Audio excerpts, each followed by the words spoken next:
to see how that, you want to wait for questions? Yeah. If you don't mind, we'll do the questions afterwards. Okay, thanks.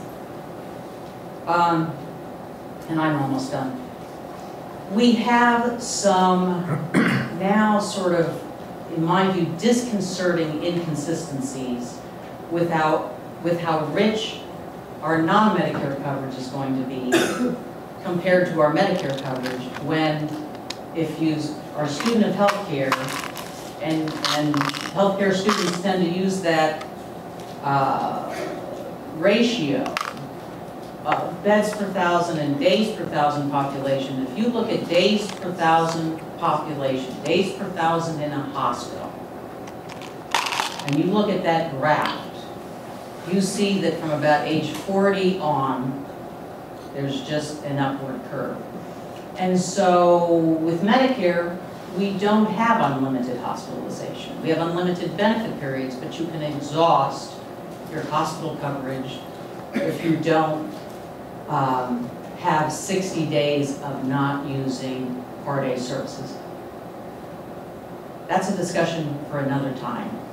But we're not getting away from having different, a somewhat fragmented system, which is a larger concern. This is my last slide.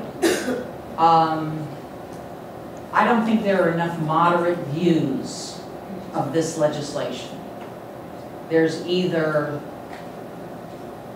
la-la land, it's all going to be fine, pshaw, and just the sky is falling. And there's not much in between. For all the reasons that I try to walk you through the history of this, my plea to anyone is we all have a part to play to try to make this work. We're running out of time. It's not just about an income transfer and helping out low-income people.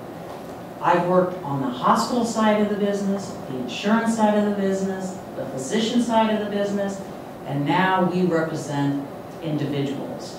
But harkening back to working on the other sides of the business, we can't just continue to say to providers, our hospitals and doctors and all other providers, you know what, we can't afford to pay you what you need, just do the best you can. That has a price to pay as well. So we do have to figure out how to improve access, improve the delivery system, and reduce costs. Thank you. Thank you. Okay. Well, good evening. Thank you so much for coming out tonight. My goal really is one is to give you an overall sense of what exchanges are, a little bit of context about how they're being rolled out nationally. The second is to talk. Please, use the microphone.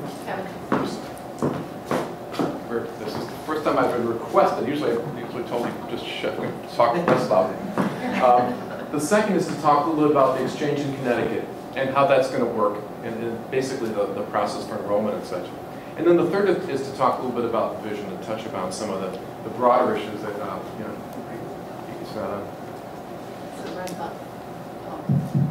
Is that better? Okay, thanks. And the third is to talk about the bigger picture, broader issues that Maura did such a good job describing. I was getting such a kick out of hearing about the age 26 issue for students, because that originated with us in Massachusetts. And